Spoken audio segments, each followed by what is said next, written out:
1973년의 여름, 켄터키주 한란의 브룩사이드 탄광 노동자들은 미국 광산 노동자 연합에 가입할 것을 투표했다. 듀크 파워사와 그 계열사인 이스트오버 광업회사는 계약서에 서명할 것을 거부했고 광부들은 파업과 시위에 들어갔다. 탄광의 일을 소외하는 늙은 광부의 노래. 그는 탄광의 노새보다 못한 대우를 받던 과거를 이야기했다. 낙석이 이어지던 현장에서 사람보다 노새를 먼저 챙기며 노새를 치던 광부에게 사람은 또 쓸 수 있지만 노새는 보상을 해야 한다고 말하던 상급자. 1년 전 300파운드의 철골에 머리를 맞아 부상을 당했던 한 광부. 코까지 꺼진 중상을 입은 그에게 관리자는 사람을 보냈다. 충분한 시간을 줬으니 현장에 복귀할 것을 독촉하기 위해. 복귀하지 않으면 보상금도 없다는 협박에 그는 완전히 회복하지 못한 채 현장에 복귀할 수밖에 없었다. 10살 때부터 분탄장에서 선탄 일을 했다는 한 늙은 광부. 시급 6센트를 받고 하루에 10시간씩 일을 해야 했던 소년 시절의 그는 그 가혹함에 급기야 파업을 궁리할 지경에 이르렀었다고 했다. 낡아든 광부는 그것이 자신의 첫 정치적 경험이었다고 회상했다. 그때 그는 파업 끝에 6센트에서 8센트로 시급 인상을 얻어냈다.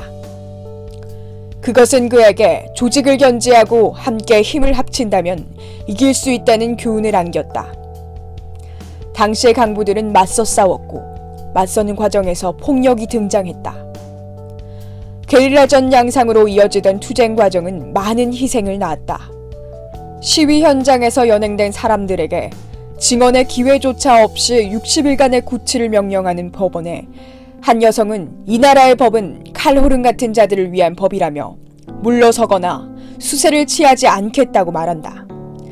그들은 옳은 일을 하고 있다는 확신을 갖고 있다. 반면 판사는 이미 탄광주의 사람이고 그의 측근들은 한란의 사람들을 블랙리스트에 올리기 위해 일하고 있다. 탄폐증으로 고통받는 늙은 광부. 탄폐증은 폐조직을 파괴시켜 결국에 회복 불능의 상태로 밀어넣는 무서운 질병이다. 하지만 심각한 증세를 보이는 광부들도 일손을 놓을 수가 없다. 중장애 등급이 입증되어야 장애 보상금이 나오기 때문이다. 그들은 마음대로 의료 혜택을 받을 수도 없다. 앞이 분간되지 않을 정도로 짙은 탄진을 뒤집었으면 입갱할 때는 모두 다른 인종이지만 출갱할 때는 모두 똑같아진다고 말하는 광부들. 새벽의 시위 현장에서 총성과 굉음들이 이어지고 배질은 현장에서 총을 든 채 인종차별적인 발언까지 뱉는다. 작전까지 세운 그들에 맞서기 위해 여성들은 10명씩 조를 짜기로 하고 광부들도 이에 동조한다. 비무장 상태인 시위대에게 총을 쐈지만 경찰은 광부들의 편이 아니었다. 이에 한란의 사람들은 남녀노소 할 것 없이 모두 피켓라인으로 나서기로 결의한다. 배질이 체포되고 모두 한마음으로 시가를 행진하는 노동자들.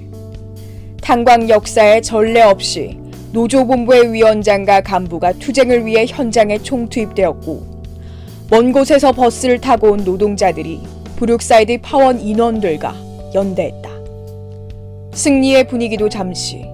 16된 아내와 5개월 된 딸을 둔 광부 로렌스 존스가 구사대에게 총을 맞았다.